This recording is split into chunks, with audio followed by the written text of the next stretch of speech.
Sabe aquele momento em que você descobre quem as pessoas realmente são? Tipo assim, quando a máscara cai e você vê a real por trás de todo aquele sorriso falso? Pois é, eu tive esse momento na frente de 200 pessoas. E olha, não foi nada bonito. Me rasgaram o vestido, me chamaram de favelada, e meu namorado ficou lá paradinho vendo a mãe dele me dar um tapa na cara. A galera toda rindo, filmando, fazendo live. 3 milhões de pessoas assistindo minha humilhação ao vivo e a cores. Aí o helicóptero do meu pai bilionário pousou no telhado do hotel e, cara, os sorrisos sumiram na hora. Mas calma aí. Antes de eu mergulhar nessa história toda, se você curte aquelas histórias de justiça sendo feita, de karma chegando forte, aperta esse botão de inscrever agora mesmo. Sério, você não vai acreditar no que rolou. E fica até o final porque a vingança, meu amigo, a vingança foi épica demais. Vale cada segundo. Meu nome é Emma. E eu preciso desabafar sobre a noite que mudou absolutamente tudo na minha vida. Mas antes de mais nada, você precisa entender quem eu sou de verdade. Porque essa história não faz o menor sentido se você não souber de onde eu vim, entende? Então respira fundo e vem comigo nessa... Eu sou filha única do William Harrison. Isso mesmo, aquele William Harrison que aparece na Forbes todo ano, o cara da tecnologia, o bilionário que você vê em palestras de TED Talk. A grana da família? Uns 8,5 bilhões de dólares, mais ou menos. Converte aí para real que você vai ter um ataque cardíaco. Tipo, é muito dinheiro mesmo. Dinheiro que a maioria das pessoas nem consegue imaginar tendo na vida. Cresci tendo literalmente tudo que dinheiro pode comprar, saca? Jatinho particular esperando no aeroporto sempre que a gente queria viajar. Roupa de grife italiana que custava mais que carro popular. Festa em lugares que você nem imagina que existem, tipo ilha particular no Caribe, cobertura em Manhattan, resort exclusivo nos Alpes. Conheci celebridades, políticos, CEOs de empresas gigantes. Minha festa de 15 anos teve show particular de uma cantora pop famosa. Meu primeiro carro foi uma Mercedes importada que meu pai comprou como se fosse trocar de celular. Mas sabe o que eu não tinha? E olha que irônico isso, viu? Eu não tinha amigos de verdade. Não tinha amor genuíno. Não tinha gente que olhasse pra mim e visse a Emma, entende? Só viam a conta bancária do meu pai. Cada sorriso era calculado. Cada convite tinha segundas intenções. Cada novo amigo queria alguma coisa. Sempre. Quando eu tava na escola, as meninas fingiam ser minhas amigas, mas eu ouvia elas conversando quando achavam que eu não tava por perto. A Emma é meio chata, mas a gente precisa ficar perto dela por causa do pai. Palavras que cortam mais fundo que qualquer faca. Na faculdade foi ainda pior. Os caras davam em cima de mim, mas eu sabia que não era por mim. Era pelo estilo de vida, pelas conexões, pelo dinheiro. Teve um cara que eu namorei por 6 meses na faculdade. Eu realmente achei que ele era diferente, que ele me amava pelo que eu era. Até o dia que achei mensagens dele pro amigo dizendo: só mais um pouco aguentando ela e o pai dela investe na minha startup. Doeu demais. Tipo, uma dor que você sente no peito, na alma. Percebi ali que eu nunca ia saber se alguém me amava de verdade ou se era só interesse. Quando eu cheguei nos 25 anos de idade, cara, eu tava exausta. Cansada mesmo, daquele tipo de cansaço que pega na alma e não sai. Cada pessoa que aparecia na minha vida queria alguma coisa. Sempre. Conexão profissional para arrumar emprego melhor. Investimento para algum negócio mirabolante. Vida de luxo, viagem, presente caro. Ninguém queria conhecer a Emma, só queriam conhecer a filha do bilionário. Queriam acesso ao William Harrison através de mim. Foi quando eu tomei uma decisão que meu pai achou que era loucura total, tipo, ele realmente tentou me fazer mudar de ideia várias vezes. Eu simplesmente saí fora. Não totalmente, né? Não foi tipo renunciar herança ou coisa assim dramática. Mas comecei a viver como uma pessoa normal. Tipo, normal mesmo, sem nenhum luxo. Aluguei um apartamento simples num bairro classe média. Nada daqueles penthouses chiques com vista panorâmica e portaria 24 horas com segurança armado. Era um AP de 2 quartos num prédio comum, com porteiro simpático que falava de futebol comigo. Arrumei um trampo como designer gráfica freelancer, usando minhas habilidades reais que aprendi na faculdade. Comprei um carro comum, daquele sedã que você vê em qualquer estacionamento de shopping. Nada de importado, nada chamativo. E mudei meu sobrenome. Falava pra todo mundo que eu era Emma Cooper, não Emma Harrison. Criei perfil novo nas redes sociais sem foto de luxo, sem viagem internacional, sem ostentação. Só eu. Fotos em café, parque, praia pública, cinema, vida normal. Meu pai ficou preocupado demais. Emma, você tem segurança pelo menos? Eu disse que não precisava, que era exatamente esse o ponto. Queria andar na rua sem escolta. Queria pegar ônibus se quisesse. Queria fazer compra no mercado sem motorista esperando. Queria ser livre. Durante 2 anos inteiros, eu vivi de um jeito simples, discreto, sem essa de ostentação. Acordava cedo, tomava café em padaria do bairro. Trabalhava em casa ou em coworking barato. Almoçava comida caseira que eu mesma fazia ou pedia marmitex. Final de semana era Netflix, caminhada no parque, cerveja com gente do prédio. Coisa de gente comum mesmo. E sabe de uma coisa? Eu nunca fui tão feliz na vida.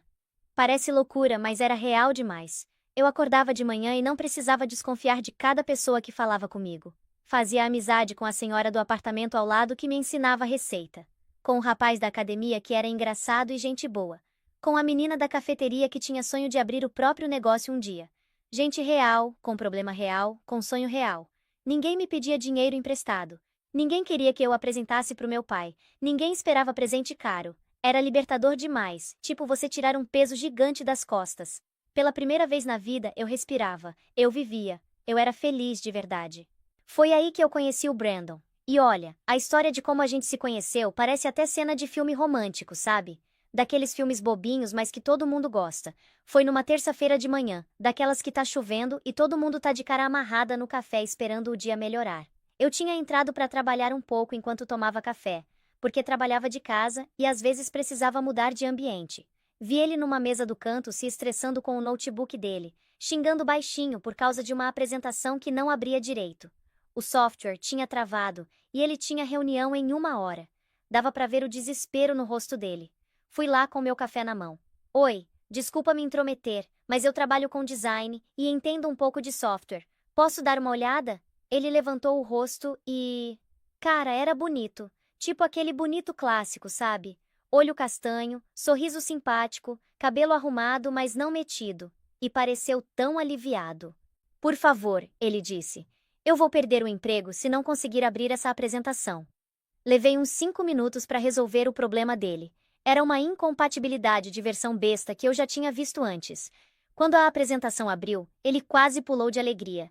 Você salvou minha vida, ele disse rindo.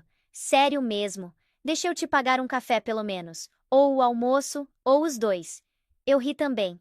Café tá bom, mas só se você prometer não xingar o computador tão alto da próxima vez. A gente sentou e começou a conversar. E foi tão natural, tão fácil. Ele era engraçado sem forçar, interessante sem ser metido, atencioso sem ser falso. Falou sobre o trabalho dele como gerente médio numa empresa de imóveis. Reclamou do chefe. Contou história engraçada sobre o irmão. Perguntou sobre minha vida de um jeito genuíno. Falei que era designer freelancer, que morava sozinha, que gostava de filme antigo e comida japonesa. Ele também gostava de filme antigo. A gente passou 3 horas conversando sobre cinema, música, lugares que queríamos conhecer, comida favorita, série que estava assistindo. 3 horas, mano! O tempo voou. Quando eu finalmente olhei para o relógio, já era quase 2 da tarde. Nossa, eu preciso ir, falei meio sem querer. Ele também pareceu surpreso com o tempo. Posso te ver de novo? Ele perguntou, e parecia nervoso de verdade. Tipo nervosismo de adolescente dando em cima da menina pela primeira vez. Era fofo. Dei meu número. Ele mandou mensagem no mesmo dia à noite. A gente começou a sair.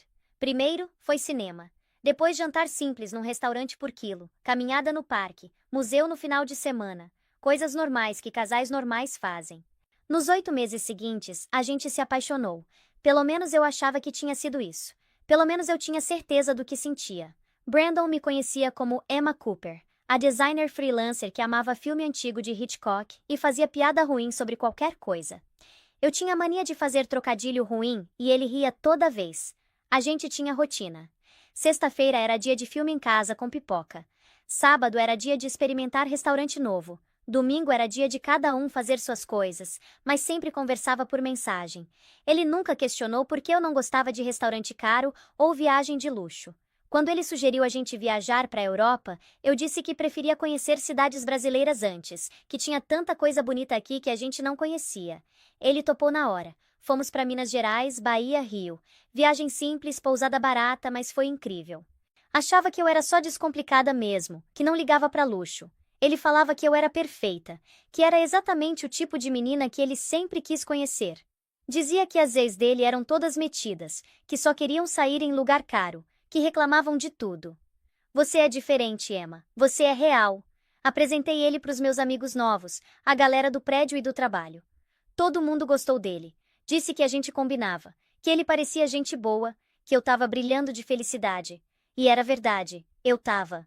Mas aí ele começou a falar da família dele com mais frequência. Sempre dizia que a família ia me amar, que a mãe dele ia adorar ter uma nora como eu, que o pai dele ia aprovar porque eu era gente boa.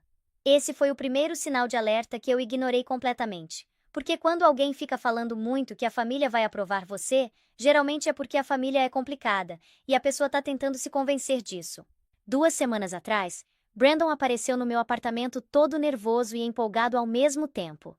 Aquela energia estranha de quem tem novidade grande, mas tá com medo também. Sentou no sofá, levantou, sentou de novo, ficou mexendo no celular sem olhar. Fala logo, Brandon, eu disse rindo. Tá me deixando ansiosa.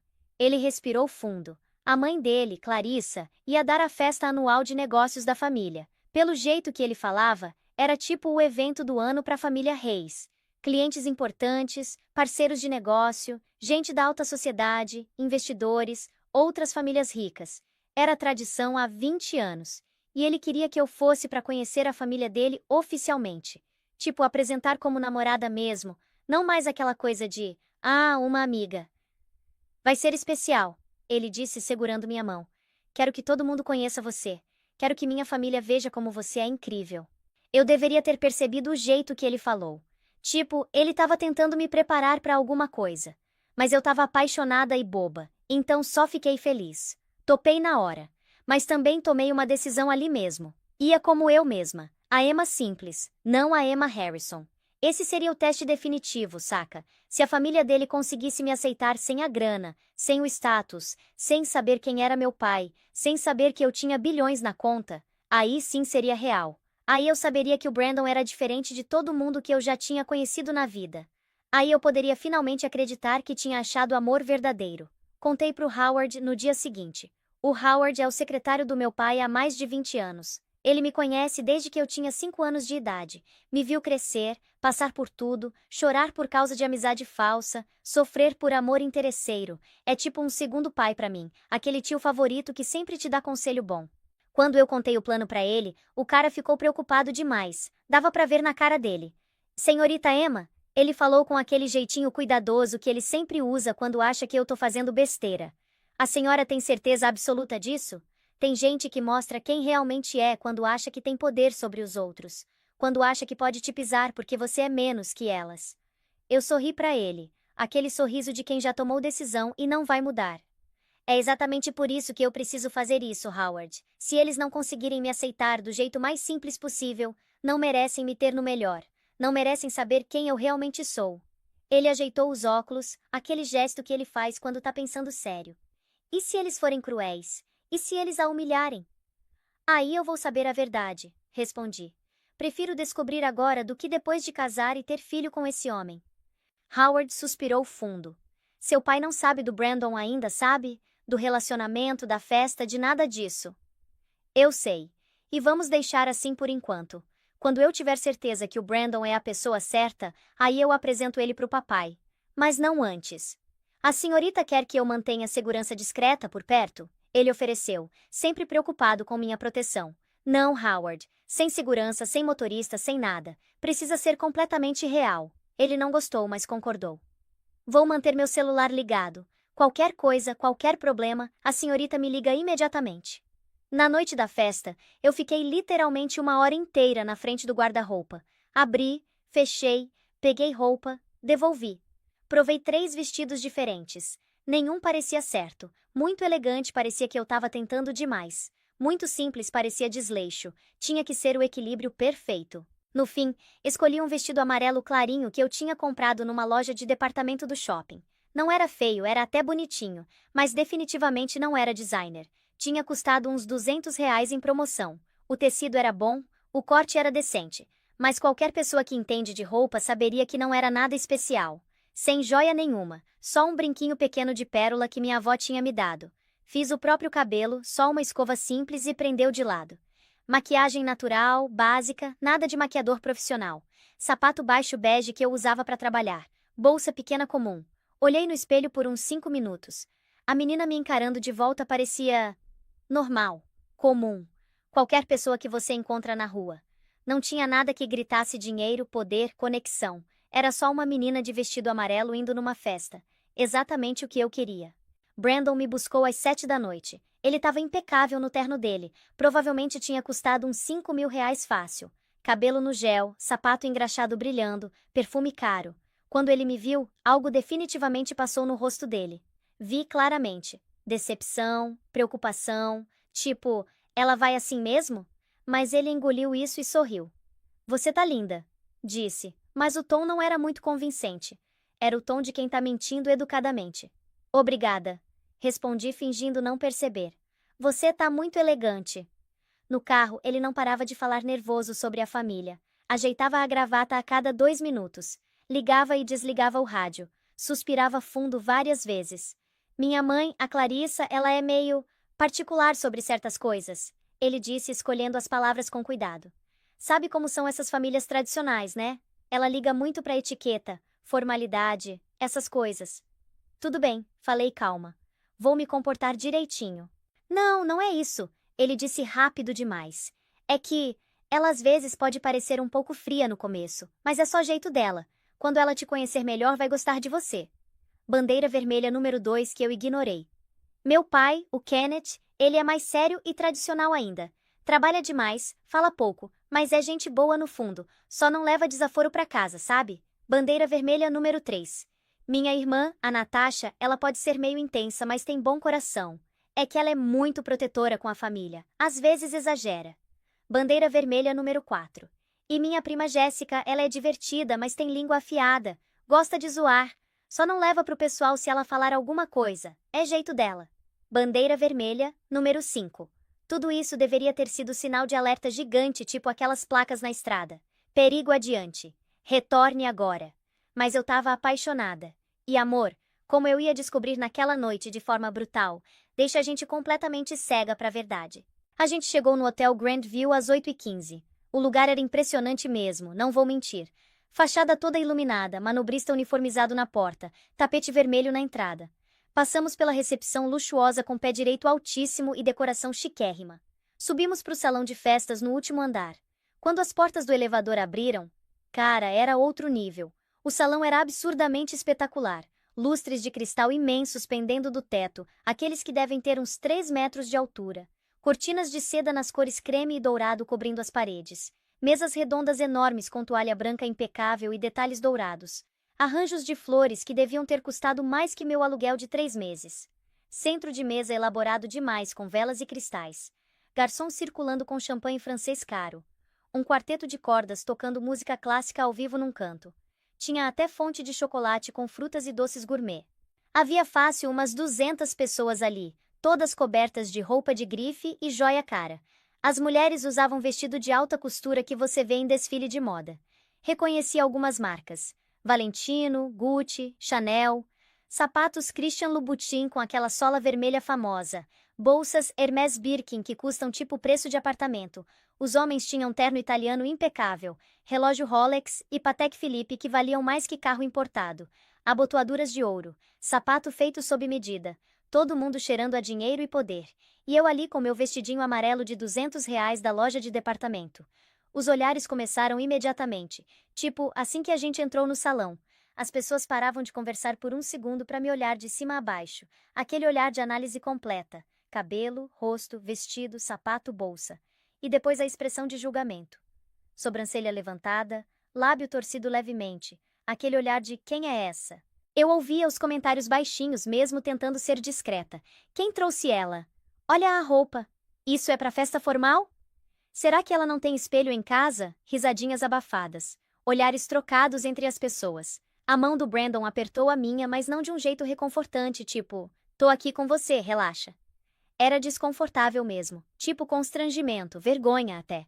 Ele tava suando na mão, olhava pro chão, pro lado, evitava contato visual com as pessoas. Vem, vou te apresentar pra minha mãe, ele disse puxando eu rápido pelo salão, tipo querendo acabar logo com aquilo. Foi aí que eu vi ela pela primeira vez. Clarissa Reis, a mãe do Brandon. A mulher que mudaria minha vida completamente em questão de minutos. Ela estava bem no centro do salão, tipo uma rainha comandando o reino dela, rodeada de um grupo de mulheres mais velhas, todas rindo do que ela falava. Ela claramente era a líder ali, a pessoa importante, a que todos queriam impressionar. Clarissa usava um vestido longo, roxo escuro, aquele roxo profundo tipo vinho. Era Valentino, eu reconheci o corte e o estilo. Devia ter custado uns 50 mil reais fácil. O decote era elegante, mas não vulgar. A saia fluía perfeitamente quando ela se movia.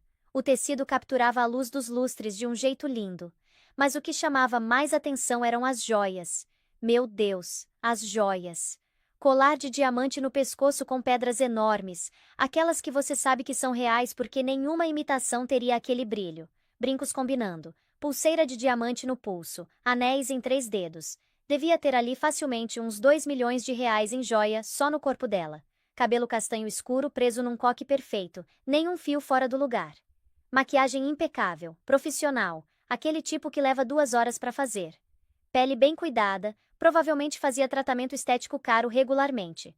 Postura ereta, queixo levantado, ombros para trás. Ela irradiava arrogância, superioridade, poder de longe. Quando ela viu o Brandon chegando, o rosto dela literalmente iluminou. Sorriso enorme, olhos brilhando de felicidade. Meu filho, ela disse alto o suficiente para todo mundo ao redor ouvir. As outras mulheres abriram espaço imediatamente. Aí ela me viu. E cara, a luz morreu. Simplesmente apagou do rosto dela, tipo quando você desliga o interruptor. O sorriso sumiu. Os olhos passaram de calorosos para gelados em meio segundo. Ela me analisou de cima a baixo em 2 segundos, aquele olhar rápido mas que capta tudo. E claramente não gostou do que viu. Ela veio andando na nossa direção com passos firmes. O salto alto batendo no piso de mármore fazia aquele som característico. Clac, clac, clac. Cada passo parecia uma contagem regressiva para o desastre. As pessoas ao redor perceberam a mudança no clima e começaram a prestar atenção. Brandon, querido, ela disse beijando o rosto dele, enquanto me encarava com aqueles olhos frios. E quem é essa aqui? O jeito que ela falou essa me fez sentir tipo um inseto que ela tinha achado grudado no sapato dela. Não foi quem é ela ou sua amiga, foi essa, como se eu fosse um objeto desagradável. Mãe, essa é a Emma, minha namorada, Brandon disse, e eu notei que a voz dele tremeu um pouco. Emma, essa é minha mãe, Clarissa Reis. Eu estendi a mão e sorri de verdade, com calor. Decidi ser gentil, educada, mostrar quem eu realmente era independente da roupa. É uma alegria enorme te conhecer finalmente, Dona Clarissa. O Brandon fala muito da senhora, sempre comenta como a senhora é especial para ele. Ela olhou para minha mão estendida, tipo se eu tivesse oferecido um peixe morto e fedorento. Não apertou, não tocou, só ficou olhando com nojo mal disfarçado.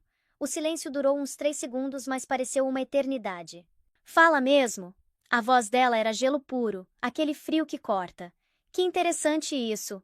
Brandon, querido, você não podia ter avisado ela que era um evento formal? Olha como ela veio vestida. Ela parece que pegou roupa em brechó de igreja. As pessoas ao nosso redor pararam de conversar. Literalmente pararam. Viraram a cabeça na nossa direção. Estavam ouvindo agora, observando, esperando o drama. Eu senti o calor subindo no rosto, aquela sensação de vergonha misturada com raiva. Mas mantive o sorriso. Ah, eu sabia que era formal sim. Falei com calma, tentando não deixar a voz tremer. Esse é na verdade um dos meus vestidos favoritos. Acho ele bonito. Os olhos da Clarissa arregalaram tipo ela tivesse ouvido a coisa mais absurda do mundo. Tipo horror genuíno. Favorito? Ela repetiu alto, incrédula. Esse trapo é seu favorito? Ela virou completamente pro Brandon, me ignorando totalmente. Onde exatamente você achou essa menina? Foi em algum aplicativo barato? Algum site de relacionamento de 5ª categoria? Porque claramente ela não é do nosso nível social. As pessoas ao redor começaram a se juntar discretamente, formando tipo um círculo. Queriam ouvir, assistir, ter o que comentar depois. Eu vi gente puxando o celular do bolso disfarçadamente. Brandon se mexeu desconfortável de um pé pro outro. Abriu a boca, fechou, abriu de novo. Mãe, para com isso. A Emma é minha namorada e... Mas antes dele terminar a frase, a irmã dele apareceu. Natasha tinha 25 anos, mesma idade que eu. Era bonita, tinha que admitir. Cabelo loiro longo e liso, corpo fitness de quem vive na academia, vestido vermelho justíssimo que mostrava cada curva. Salto altíssimo, maquiagem pesada mas bem feita. E a expressão dela, quando me viu, foi de puro desdém. Aquela energia de menina malvada de filme adolescente. Tipo aquelas patricinhas que fazem bullying com todo mundo na escola. Meu Deus do céu, Natasha falou bem alto, olhando eu de cima a baixo dramaticamente. Brandon, isso é piada? Tipo, você tá fazendo pegadinha com a mamãe? Por favor, me fala que é um daqueles programas de câmera escondida. Você trouxe uma mendiga pra festa da mãe? Pronto. Agora todo mundo tava olhando mesmo. O quarteto de cordas continuou tocando, mas ninguém prestava atenção na música. Os garçons pararam de circular. As conversas morreram. Tinha facilmente umas 50 pessoas ao nosso redor agora, formando tipo uma arena. E eu era o espetáculo. Alguns já tinham o celular na mão. Vi flash de câmera, gente posicionando para tirar foto melhor. Uma mulher de vestido azul estava claramente gravando o vídeo. Brandon se mexeu desconfortável, o rosto ficando vermelho. Natasha, para com isso agora. A Emma é minha namorada e... E o quê? Clarice interrompeu, a voz subindo perigosamente. Ela deu um passo na minha direção, invadindo meu espaço pessoal. E você achou que trazer alguém que claramente não pertence ao nosso mundo era apropriado? Olha bem pra ela, Brandon. Olha direito pra essa menina. Ela não é uma de nós. Ela não tem classe, não tem educação, não tem nada que a qualifique pra estar aqui. Eu senti como se tivesse levado um soco no estômago. O ar saiu dos meus pulmões, as lágrimas ameaçaram aparecer, mas eu pisquei forte pra segurar. Não ia dar a satisfação para elas de me verem chorar. Não ainda. Mas continuei de pé, firme, tentando manter a compostura mesmo com o coração despedaçando. Esse era o teste, eu lembrei a mim mesma. As cores verdadeiras estavam aparecendo. Era exatamente isso que eu queria saber. Quem eles eram de verdade quando achavam que tinham poder sobre alguém. Com todo respeito, Dona Clarissa. Falei baixinho, mais firme, olhando direto nos olhos dela. Eu posso não ter dinheiro, mas eu tenho caráter. Eu tenho dignidade. E eu amo seu filho de verdade. Não pelo que ele tem, mas pelo que eu achava que ele era. Clarissa riu. Tipo gargalhou alto, aquele som cruel e duro que ecoa. Várias pessoas ao redor riram também, tipo ovelha seguindo o pastor. Dinheiro? Ela praticamente gritou agora. Querida, você é claramente mais pobre que rato de igreja. Consegue sentir o cheiro do desespero vindo de você. Achou meu filho bem-sucedido e pensou que tinha ganhado na loteria, não foi? Pensou que ia se dar bem na vida? A prima Jessica escolheu esse momento para aparecer também. Ela tinha uns 30 anos, loira oxigenada, vestido dourado brilhante, rosto cheio de botox. Aposto que ela deu Google nele antes, Jessica falou alto para o grupo ao redor. Pesquisou o nome dele, descobriu sobre o negócio da família, o patrimônio, clássico movimento de interesseira de manual. Essas meninas pobres são todas iguais. As palavras batiam em mim tipo socos físicos. Cada palavra era uma facada. Mas o que doía infinitamente mais era o silêncio do Brandon. Ele estava ali parado do meu lado sem fazer absolutamente nada, sem falar nada, só parecendo extremamente desconfortável e constrangido. Como se eu fosse o problema, como se eu fosse a vergonha. Eu virei para olhar para ele, lágrimas começando a formar nos olhos apesar dos meus esforços. Brandon, minha voz saiu baixinha, quebrada. Você vai deixar elas falarem assim comigo? Você não vai fazer nada. Ele abriu a boca, engoliu seco, fechou a boca, olhou para o chão. Mãe, talvez a gente devesse ir para um lugar mais privado e... Devesse o quê? Clarissa o cortou ferozmente. Devesse fingir que essa situação é aceitável? Devesse agir como se essa menina não fosse obviamente uma caça-fortunas? Uma interesseira barata que se agarrou em você? Eu senti as primeiras lágrimas caindo. Não consegui segurar mais. Escorreram quentes pelo rosto, borrando a minha maquiagem simples. Mas ainda assim fiquei de pé. Não ia correr. Não ia dar a elas essa vitória. Natasha começou a me cercar tipo predadora, caminhando ao meu redor, me analisando. Esse vestido custou o quê? R$ 50 em promoção? E esses sapatos? São daquelas lojas de atacado barato? Meu Deus, olha a qualidade do tecido. Parece pano de prato. As pessoas estavam rindo agora, rindo alto e sem disfarçar, comentando entre elas, e celular por absolutamente todo lado, gravando cada segundo humilhante. Uma mulher de rosa tinha começado uma live no Instagram. Eu conseguia ver a tela do celular dela. A contagem de visualizações subia rápido, 500, 800, 1.200, 2.500. Outra mulher fez o mesmo, mais celulares apareceram. Lives começaram. A notícia estava se espalhando. Tinha um drama acontecendo na festa da família Reis. A humilhação pública de uma pobre menina. Aí a Clarissa chegou ainda mais perto de mim, tão perto que eu conseguia sentir o cheiro do perfume caríssimo dela. Chanel número 5, reconheci. Escuta aqui sua interesseirinha de quinta, ela sibilou, mas alto o suficiente para os outros todos ouvirem claramente.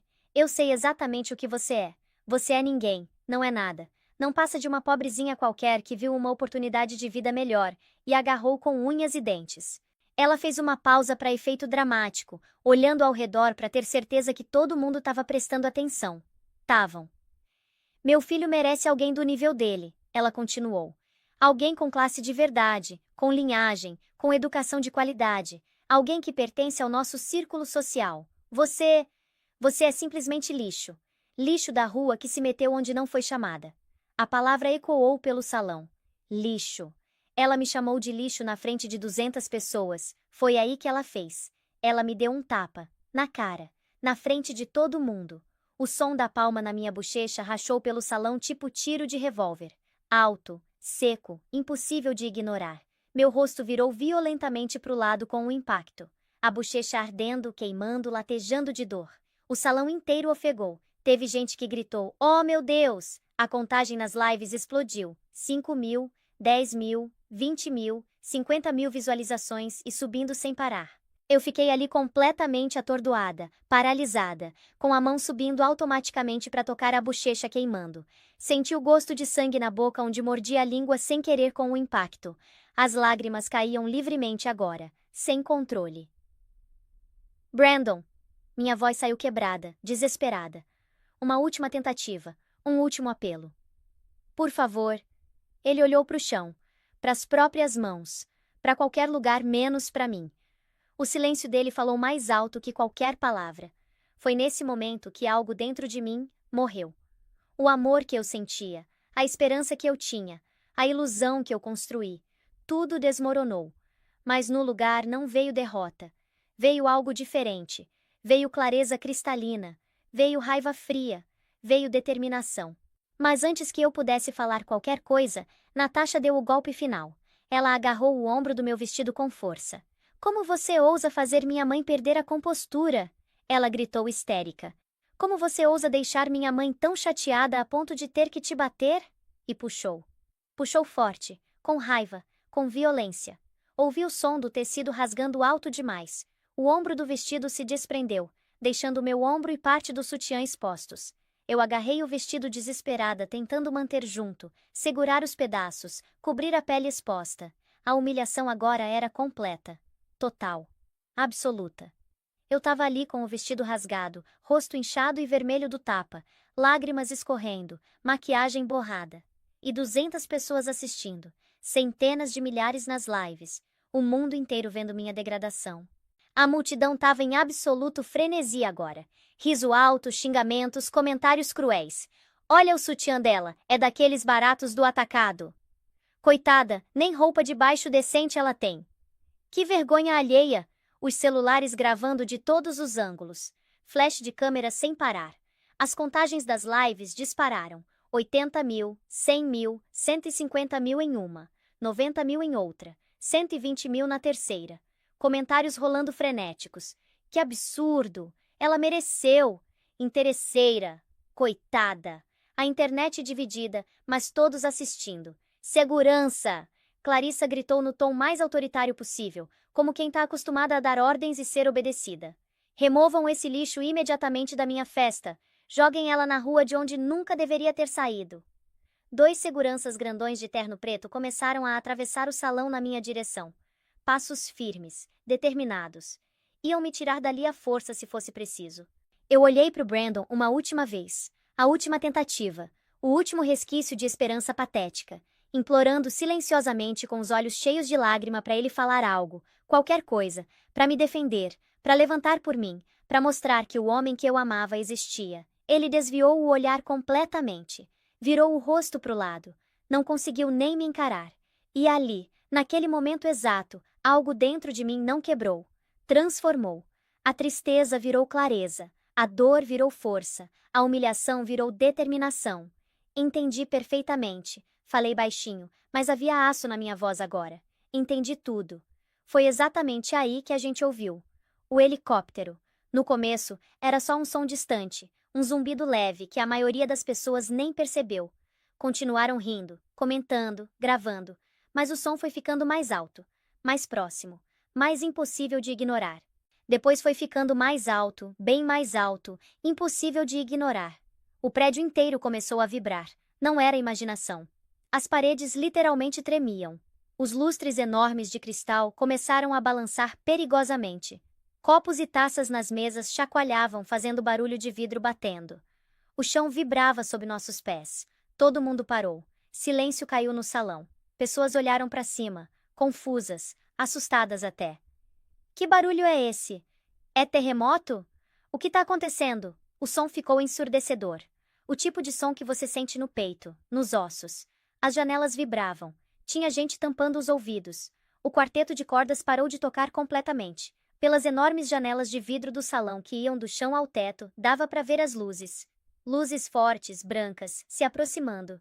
Um helicóptero enorme, daqueles executivos de luxo, estava descendo direto para o heliporto no teto do hotel. A confusão tomou conta. Quem chegaria de helicóptero? Tem heliporto aqui? Que absurdo, interrompendo a festa. Deve ser algum convidado muito importante. Clarissa parecia irritadíssima com a interrupção da minha humilhação que estava indo tão bem. Mas que falta de educação. Quem se atreve a... A contagem de visualizações nas lives continuava explodindo. 200 mil em uma, 250 mil em outra. A internet inteira estava assistindo agora. O algoritmo tinha pegado.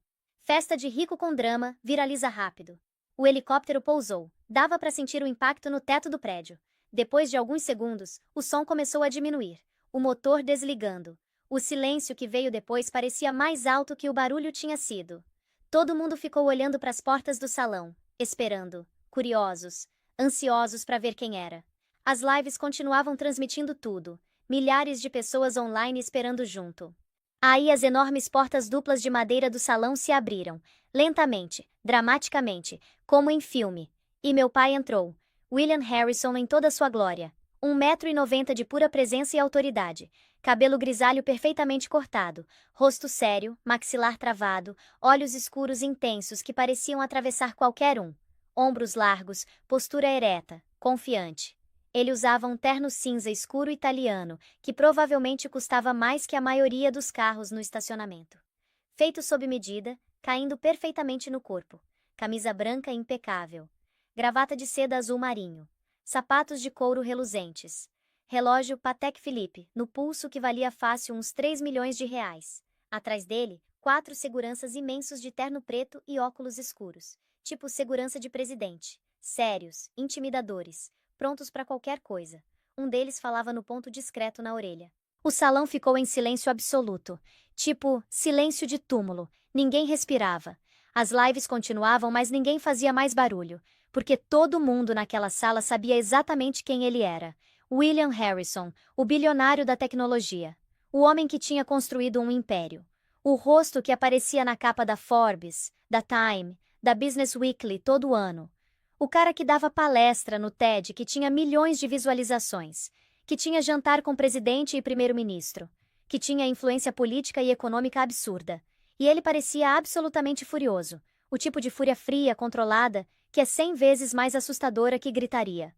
A multidão começou a se afastar, abrindo caminho automaticamente, tipo o Mar Vermelho se abrindo para Moisés passar. As pessoas literalmente encostavam na parede para dar espaço. Ninguém queria estar no caminho dele. Alguns tentaram cumprimentar nervosamente. Senhor Harrison, que honra! Senhor Harrison, não sabíamos que o senhor... Mas ele ignorou completamente todos. Nem olhou. Seus olhos estavam fixos numa única coisa. Numa única pessoa. Em mim. Ele atravessou o salão inteiro com passos firmes, determinados. Os seguranças atrás mantendo distância de segurança. O silêncio era tão profundo que dava para ouvir os passos dele no mármore. Cada passo ecoando. As pessoas começaram a sussurrar. Espera, ele conhece ela? Por que ele tá indo naquela direção? Será que... Não pode ser. Vocês acham que... Meu pai chegou em mim e a expressão dele mudou completamente. Instantaneamente. O gelo derreteu. Os olhos ficaram suaves, preocupados, cheios de amor paternal. A mandíbula relaxou. Ele, gentilmente, com todo o cuidado do mundo, removeu o paletó italiano caríssimo dos próprios ombros e colocou nos meus, cobrindo meu vestido rasgado, meu ombro exposto, me protegendo. Ajeitou com carinho, garantindo que eu estava toda coberta. Você tá bem, minha querida? Ele perguntou baixinho só para mim ouvir. A voz dele cheia de preocupação e amor.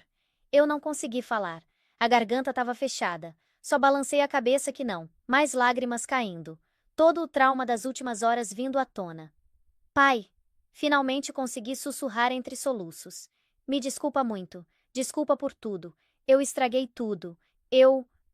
Você não tem absolutamente nada, nada mesmo para se desculpar. Ele falou firme, mas gentil, limpando uma lágrima do meu rosto com o polegar. Você não fez nada de errado. Nada. O salão explodiu em murmúrios agora. Pai? Ela chamou ele de pai?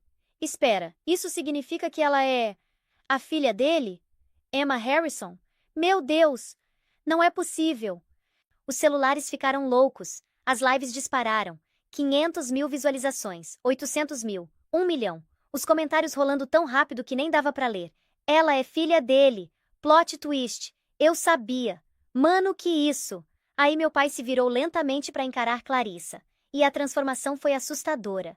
O pai amoroso virou o bilionário implacável em meio segundo. O rosto ficou duro como pedra. Os olhos viraram gelo cortante. A postura mudou para algo intimidador, poderoso, perigoso. A cor literalmente drenou do rosto da Clarissa. Branco que nem papel. Ela parecia que ia desmaiar. Cambaleou nos saltos altíssimos. Alguém teve que segurar o braço dela. Você, meu pai disse. E a voz dele era tão fria que parecia baixar a temperatura do salão inteiro. Bateu na minha filha, deu um tapa na cara dela na frente de 200 pessoas. Não era pergunta, era afirmação, acusação, condenação. O salão ficou em silêncio mortal de novo. Ninguém se mexia, mal respiravam. As lives continuavam, mas até os comentários online tinham desacelerado. Todo mundo processando a informação. Sua filha? Clarissa gaguejou, a voz saindo fina, trêmula. Eu não sabia, Sr. Harrison. Por favor, o senhor precisa acreditar. Não tinha a menor ideia de quem ela era. Se eu soubesse, jamais teria... Não tinha ideia, meu pai repetiu, cada palavra carregada de desdém. Ele fez uma pausa, deixando o silêncio pesar. Então a senhora trata as pessoas como lixo quando acha que elas são pobres? Quando acha que elas não têm poder, não têm conexão, não têm importância? Ele começou a caminhar lentamente ao redor dela, como um leão cercando a presa. A senhora se sentiu no direito de agredir fisicamente alguém porque julgou pela aparência? Porque decidiu que aquela pessoa não era digna de respeito básico, de decência humana? Clarissa estava tremendo visivelmente agora. Sr. Harrison, por favor, foi um mal-entendido terrível. Mal-entendido? A voz dele cortou como navalha. Ele pegou o próprio celular do bolso. Eu assisti o vídeo completo, Senhora Reis. Tudo, desde o momento que minha filha entrou até o tapa. Ele levantou o celular para ela ver a tela. Sua esposa chamou minha filha de lixo. Sua filha rasgou o vestido dela fisicamente. Sua sobrinha a xingou e humilhou. E agora? Ele virou a tela para o salão inteiro.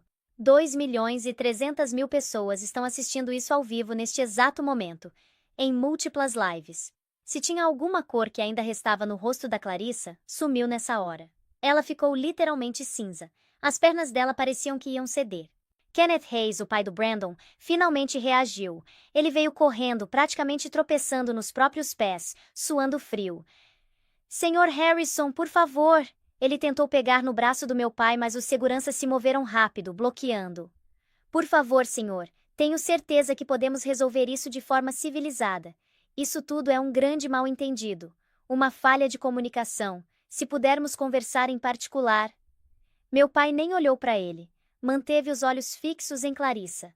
Não há nada para conversar, Sr. Hayes. Os fatos são claros. Sua família assaltou minha filha. Humilharam ela publicamente. Destruíram sua propriedade. E tudo foi gravado e transmitido ao vivo. Ele finalmente virou para o Kenneth. E o senhor ficou onde durante tudo isso? Deixando sua esposa bater numa jovem mulher? Kenneth abriu e fechou a boca tipo peixe fora d'água. Eu não estava próximo quando... Não estava próximo, meu pai repetiu com sarcasmo cortante. Que conveniente. Eu dei um passo à frente. Minhas pernas tremiam, mas eu precisava falar. Precisava dizer aquilo. Minha voz saiu embargada, mas firme. Eu vim aqui essa noite como simplesmente Emma. Falei olhando para Clarissa, depois para o Brandon que estava pálido encostado numa coluna. Não Emma Harrison, não filha de bilionário, não herdeira de império, só eu. Uma menina comum que queria ver se seria aceita por quem ela é como pessoa. Não pela grana, não pelo status, não pelas conexões, pelo caráter, pelo coração. Olhei direto para o Brandon agora. Ele tentou desviar o olhar, mas eu não deixei. Eu queria saber se você me amava de verdade, se você me defenderia quando as coisas ficassem difíceis, se você ficaria do meu lado contra qualquer um, inclusive sua família. Lágrimas escorriam, mas minha voz não tremeu mais. Mas eu tive minha resposta hoje à noite, não tive? Você ficou ali parado, em silêncio, enquanto eles me destruíam. Não falou nada quando sua mãe me bateu na cara. Viu sua irmã rasgar meu vestido e não moveu um músculo. Ficou completamente em silêncio enquanto eles me chamavam de lixo, de interesseira, de desprezível. Emma, por favor. Brandon finalmente achou a voz. Ele caiu de joelhos ali mesmo no meio do salão, na frente de todo mundo. Mãos juntas, tipo prece. Por favor, me perdoa, eu não sabia. Juro por Deus que não sabia quem você era. Se eu soubesse... E pronto, aí tá a verdade. Eu o cortei, minha voz quebrando de emoção. Você tá pedindo desculpa por causa de quem eu sou. Não pelo que fizeram comigo. Não por eu ter sido humilhada, agredida, destruída. Dei um passo mais perto dele. Se eu fosse Emma Cooper para sempre, se eu nunca revelasse que sou Emma Harrison, você teria deixado sua família me jogar na rua tipo lixo. Teria continuado em silêncio. Você não tá arrependido que me machucaram, Brandon. Você tá arrependido de ter acabado de perder uma bilionária. Ele tentou agarrar minha mão, mas eu puxei. Não, não me toca. Meu pai fez uma ligação, colocando no viva voz para o salão inteiro ouvir. A voz do Howard respondeu do outro lado. Senhor Harrison. Howard, preciso que você execute alguns procedimentos imediatamente. Primeiro, retire todos, absolutamente todos os investimentos da Harrison Technology da Hayes Real Estate Corporation, com efeito imediato. O silêncio que caiu foi sepulcral. Kenneth Hayes literalmente ofegou alto. O quê? Não, Sr. Harrison, o senhor não pode fazer isso. Meu pai continuou ignorando ele completamente. Segundo, contate nosso time jurídico. Quero processos por agressão física, difamação de caráter e destruição de propriedade. Tenho evidência em vídeo de múltiplos ângulos e múltiplas testemunhas. As lives sozinhas já ultrapassaram 2,5 milhões de visualizações. Entendido, senhor. A voz do Howard veio calma e profissional. Mais alguma coisa? Sim. Contacte todos nossos parceiros de negócio. Quero que saibam que a família Hayes não é mais bem-vinda em nenhum empreendimento associado à Harrison Technology. Blacklist completo. Não! Kenneth gritou desesperado. Por favor, isso vai nos levar à falência total. Vamos perder tudo. A empresa, as propriedades, tudo. Meu pai finalmente olhou para ele. E o olhar era de total indiferença. Deveria ter pensado nisso, Sr. Hayes, antes de permitir que sua família agredisse minha filha. Antes de criar um ambiente onde agressão física e humilhação pública são toleráveis. Virou de volta para o telefone. E Howard, certifique-se que a mídia receba cópia completa de todos os vídeos da noite. Quero que todo mundo saiba exatamente quem é a família Hayes. Sim, senhor. Vou providenciar imediatamente. Meu pai desligou. Clarissa literalmente caiu de joelhos no chão, as joias todas tilintando com o impacto. Maquiagem borrada de lágrimas. Senhor Harrison, estou implorando. Ela juntou as mãos. Por favor, vamos perder absolutamente tudo que construímos. Nossa empresa, nossa reputação, nosso nome. Por favor, tenha misericórdia. Natasha veio correndo na minha direção, tropeçando nos saltos altíssimos, rímel escorrendo feio pelo rosto. Emma, Emma, por favor! Ela tentou me abraçar, mas os seguranças do meu pai bloquearam. Desculpa, desculpa muito, eu não quis dizer nada daquilo. Nada, era só brincadeira, eu sou idiota. Por favor, você precisa perdoar. Precisa falar pro seu pai não fazer isso. Olhei para ela. Realmente olhei. Vi o desespero real no rosto dela. Mas também lembrei de cada palavra cruel. Cada riso. Você quis dizer cada palavra, Natasha. Falei calmamente. Você rasgou meu vestido com as próprias mãos. Riu enquanto as pessoas gravavam minha humilhação. Me chamou de lixo. De mendiga. Não foi brincadeira. Foi crueldade pura. Jéssica estava se escondendo literalmente atrás de um pilar de mármore, tentando desaparecer, ficar invisível. Mas meu pai a viu. A jovem ali, ele apontou. Também participou? Um dos seguranças confirmou. Sim, senhor. Temos ela no vídeo fazendo comentários depreciativos. Meu pai acenou. 2 seguranças foram na direção dela. Jéssica saiu correndo pelo salão de salto alto, caindo, levantando, correndo de novo. Foi patético e triste ao mesmo tempo. Brandon ainda estava de joelhos no chão, lágrimas escorrendo. Ele não era mais o homem confiante que eu conheci, era um covarde exposto. Emma, eu te amo, ele disse desesperado. Sempre te amei. Por favor, você tem que acreditar. Dá outra chance. Vamos recomeçar. Vou ser diferente, prometo. Eu parei. Respirei fundo. Virei para olhar para ele uma última vez.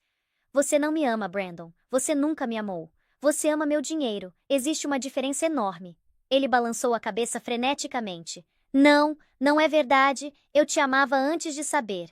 Então por que você ficou em silêncio? Perguntei, e minha voz finalmente quebrou.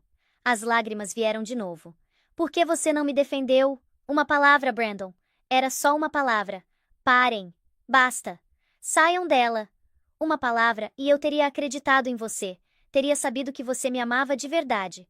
Me abaixei para ficar no nível dos olhos dele. Mas você ficou em silêncio. E silêncio, Brandon, é cumplicidade. Você é tão culpado quanto eles. Endireitei. E sabe de uma coisa? Eu espero que você lembre desse momento pelo resto da sua vida inteira. Espero que toda vez que você fechar os... A gente resolve? Você tá quebrado, Marcos. Você foi demitido. Você provavelmente vai pra cadeia. Eu não assinei pra isso. Mas você me tem. Nós nos amamos, lembra? Você disse que eu era o único homem que te entendia. Eu amava o estilo de vida, Marcos. Ela disse, cortante. Eu amava os jantares, os presentes, e o fato de que você ia me fazer gerente. Eu não assinei pra te visitar na cadeia. Eu não assinei pra ser pobre. Jéssica, por favor, eu não tenho mais ninguém. Não venha aqui, ela disse. Se você vier aqui, eu chamo a polícia. Eu tenho uma carreira para pensar. Não posso ser vista com você. Tô apagando seu número. Não me liga mais. Clique. Marcos olhou pro telefone. A tela ficou preta. A bateria tinha acabado. Ele sentou no carro silencioso, o silêncio do subúrbio pressionando ele. A ironia não passou despercebida. Ele tinha trocado uma esposa leal por uma mercenária. E no momento que o dinheiro secou, a mercenária fez exatamente o que mercenários fazem. Mudou de lado para se salvar. Ele estava sozinho. Realmente sozinho.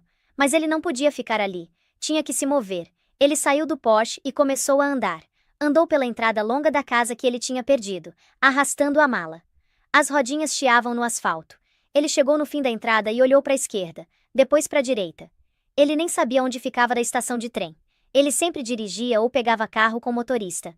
Começou a andar em direção ao centro da cidade, uma caminhada de 5 quilômetros em sapatos italianos de couro que estavam machucando os pés dele. Enquanto andava, um SUV preto com vidros fumados passou por ele, indo em direção à casa dele. Não diminuiu. Marcos virou para ver. Entrou na entrada dele. Um segundo SUV seguiu. Depois uma viatura da polícia. O coração do Marcos disparou. Eles estavam vindo para casa. Ele se abaixou atrás de um carvalho grande no gramado do vizinho, observando de longe. Os veículos pararam na frente da casa dele. As portas se abriram. Primeiro, 2 policiais uniformizados desceram. Depois, um homem de terno cinza impecável. Arthur Reynolds, o advogado tubarão. E então, de trás do primeiro SUV, uma mulher desceu. Era a Helena. Marcos engasgou. Ela estava diferente. Não estava usando aqueles cardigans floridos ou as calças sensatas que ela sempre usava perto dele. Ela estava usando um terno preto sob medida, salto alto que batia no pavimento, e óculos escuros. Ela parecia mais alta. Ela parecia uma CEO. Ela ficou parada do lado do carro, olhando para casa. Não parecia triste. Não parecia uma esposa em luto. Ela parecia uma arquiteta inspecionando um terreno de demolição. Marcos sentiu uma onda de raiva. Aquela era a casa dele. Ela estava zombando dele. Ele esqueceu da polícia. Esqueceu das ordens de restrição. Esqueceu da prisão. Ele só queria gritar com ela. Queria machucar ela do jeito que ela estava machucando ele. Ele largou a mala e correu de volta pela entrada. Helena! Ele gritou. Helena! Os policiais viraram na hora, mãos descendo para os coldres. Arthur Reynolds nem piscou, só ajustou os óculos. Helena virou devagar, tirou os óculos escuros. Os olhos dela estavam secos, eram frios, duros como pedra. Para aí! Um dos policiais gritou, se posicionando entre o Marcos e a Helena. Marcos parou, ofegando, o peito arfando. Ele estava a 15 metros dela. Sua bruxa! Marcos gritou. Você planejou isso! Você me armou! Helena olhou para ele. Ela não gritou de volta. Não chorou. Só inclinou levemente a cabeça, como se observando um inseto debaixo de um microscópio. Eu não te armei, Marcos, ela disse. A voz dela era calma, clara, e atravessou a distância sem esforço. Eu só deixei você ser você mesmo. Você fez o resto. Eu fiz você! Marcos gritou desesperado para recuperar algum poder. Eu cuidei do dinheiro. Eu cuidei de você. Você não era nada além de uma filha de bibliotecário até eu casar com você. Helena riu. Foi uma risada genuína, mas sem nenhum calor. Marcos! Ela disse, piedade pingando da voz. Minha família construiu a biblioteca. Minha família construiu o banco onde você trabalhava. Eu não precisava que você cuidasse de mim. Eu precisava de um parceiro. Mas você estava ocupado demais tentando ser o grandão para perceber com quem você realmente tinha casado. Ela virou pro advogado. Arthur, dá a sacola para ele. Arthur Reynolds enfiou a mão no carro e puxou uma sacola plástica de mercado. Jogou na entrada. Caiu no meio do caminho entre eles. O que é isso? Marcos zombou. Suas roupas, Helena disse. As que você deixou na lavanderia semana passada. E o carregador do seu celular. Eu não sou sem coração. Eu quero minha casa, Helena. Você não pode simplesmente me expulsar. Na verdade, Arthur Reynolds falou, a voz suave e oleosa. Podemos. A transferência da escritura foi registrada eletronicamente às 9 horas. Você está atualmente invadindo uma propriedade privada. Invasão? Marcos engasgou. Arthur acenou para o policial. O policial deu um passo à frente. Senhor Silva, você precisa sair das instalações imediatamente ou será preso por invasão de propriedade e perturbação da paz.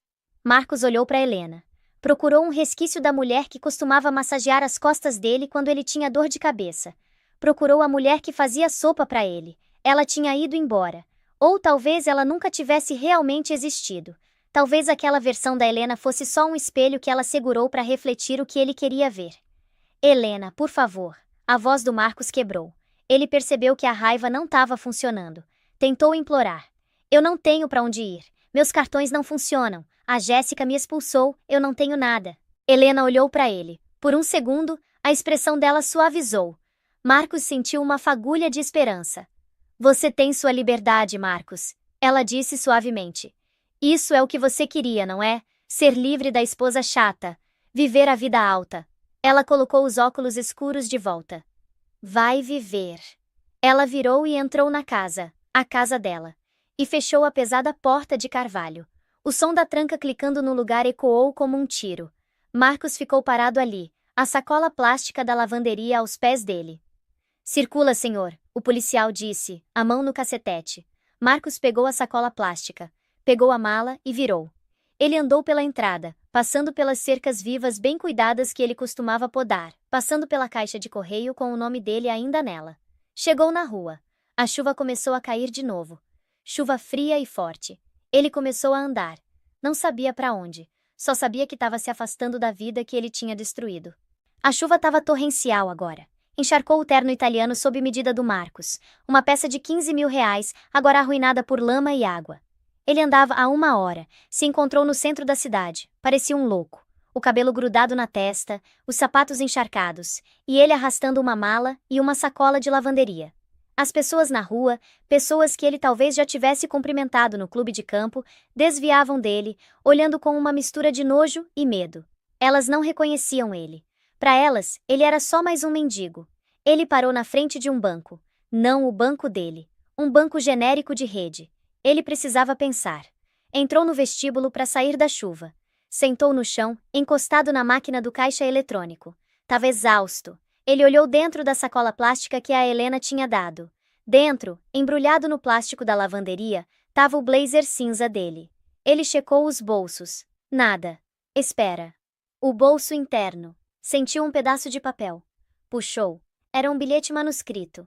Marcos, eu sei que você nunca leu o acordo pré-nupcial, e sei que você nunca leu o estatuto da empresa. Se tivesse lido, saberia que existe uma cláusula de paraquedas dourado para executivos, mesmo se demitidos por justa causa. Não é muito, mas é o suficiente para te manter fora da rua. Depositei 25 mil reais num cartão pré-pago. Tá no bolso. Use para contratar um advogado ou um terapeuta. Eu sugiro o último. Marcos cavou mais fundo no bolso. Ali tava, um cartão Visa genérico. 25 mil reais. Ontem, ele tinha gastado 25 mil numa garrafa de vinho no jantar.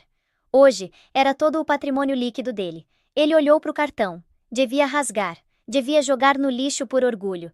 Ela estava tendo pena dele. Estava jogando migalhas. Mas o estômago dele roncou. Ele não comia desde a noite anterior. E ele estava com frio. Muito frio. Ele apertou o cartão contra o peito. Não ia contratar terapeuta. Não ia contratar advogado. 25 mil não davam nem 10 minutos com um advogado decente. Ele precisava de um plano. Precisava revidar. A Helena achava que tinha vencido, achava que tinha castrado ele, achava que ele ia simplesmente sumir na pobreza e obscuridade. Ela estava errada. Marcos Silva era homem de números, era estrategista. Ele tinha construído aquela empresa tanto quanto ela tinha financiado. Ele sabia onde os corpos estavam enterrados, sabia as brechas fiscais que eles tinham usado. Se ele ia cair, ia levar o navio inteiro junto. Ele se levantou, a resolução endurecendo. O desespero foi substituído por um ódio frio e ardente. Saiu do banco e entrou numa lan house barata do outro lado da rua. Pagou 1 hora de computador. Estralou os dedos. Não conseguia acessar os servidores da empresa. O David tinha bloqueado ele. Mas o Marcos tinha memória fotográfica. Sabia os números das contas das holdings offshore. Sabia as empresas de fachada no Panamá que eles usavam para minimizar impostos. Não ia roubar o dinheiro. Não podia. Mas podia expor.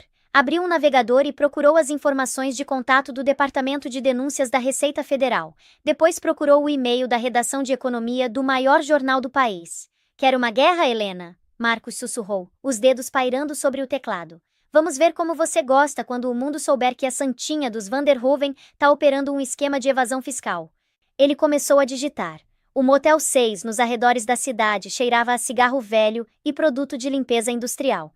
Tava longe do St. Regis, mas era tudo que o Marcos podia pagar. Ele sentou no colchão molenga, o brilho da tela do computador, iluminando o rosto maníaco dele. Ele tinha feito. Passou as últimas 3 horas compondo o e-mail mais destrutivo da vida dele. Tinha anexado um memorando detalhado explicando como a empresa usava uma série de empresas de fachada nas Ilhas Virgens Britânicas para canalizar lucros e evitar impostos corporativos. Ele nomeou as empresas: Apex Holdings, Blue Sky Ventures, Ironclad Trust. Sabia os códigos, sabia os números de roteamento, sabia tudo porque ele tinha projetado o sistema. Apertou enviar. O e-mail foi para o Departamento de Denúncias da Receita Federal e para a redação investigativa do jornal. Marcos se recostou, um sorriso torto no rosto. Cheque mate, Helena. Abriu uma cerveja vagabunda que tinha comprado na máquina automática com o último dinheiro que sobrou. Imaginou a cena na manhã seguinte, agentes da Polícia Federal invadindo a mansão, Helena sendo levada algemada, a manchete gritando, Van der Hoeven envolvida em fraude fiscal massiva. Se ele ia cair por peculato, ela ia cair por evasão fiscal. E a beleza da coisa. Como delator, ele podia conseguir imunidade, podia até ganhar uma porcentagem dos impostos recuperados, podia sair com milhões e ver ela arruinada. Ele dormiu tranquilo pela primeira vez em 24 horas, alimentado pelo licor intoxicante da vingança. Na manhã seguinte, Marcos acordou às 10. Pegou o celular, que tinha carregado com o cabo que a Helena tinha tão graciosamente devolvido, e atualizou o e-mail. Tinha uma resposta do jornal. O coração dele deu um pulo. Eles estavam interessados. Queriam uma entrevista. Ele abriu o e-mail. Prezado Sr. Silva, obrigado pela denúncia sobre a empresa. No entanto, estamos recusando prosseguir com essa matéria. As estruturas financeiras que você descreveu, Apex Holdings e Blue Sky Ventures, já são de domínio público. A empresa realizou uma coletiva de imprensa 3 dias atrás, anunciando uma auditoria voluntária e reestruturação dessas entidades específicas. A empresa já chegou a um acordo com a Receita Federal sobre irregularidades passadas, citando má gestão pela antiga liderança executiva. Além disso, recebemos uma notificação de cessar e desistir referente à sua comunicação, já que os documentos que você forneceu parecem ser dados privilegiados da empresa roubados após sua demissão. Não entraremos mais em contato. Marcos olhou fixo para a tela. O sangue dele gelou. 3 dias atrás. A Helena estava planejando isso há semanas. Ela sabia das contas offshore. Claro que sabia. Ela era a acionista majoritária. Mas ela não tinha só sabido delas, tinha relatado elas proativamente. Tinha ido na Receita Federal antes de demitir ele. Tinha enquadrado a narrativa. Encontramos irregularidades causadas pelo nosso diretor financeiro. Estamos corrigindo e pagando o que devemos. Fazendo isso, ela tirou do Marcos o status de delator. Ele não estava revelando um crime secreto. Estava só confessando o próprio trabalho depois do fato. A frase má gestão pela antiga liderança executiva ecoou na mente dele. Ele leu o e-mail de novo. Ele não tinha exposto ela. Tinha acabado de entregar às autoridades uma confissão assinada de que ele era quem conhecia os detalhes íntimos do esquema ilegal.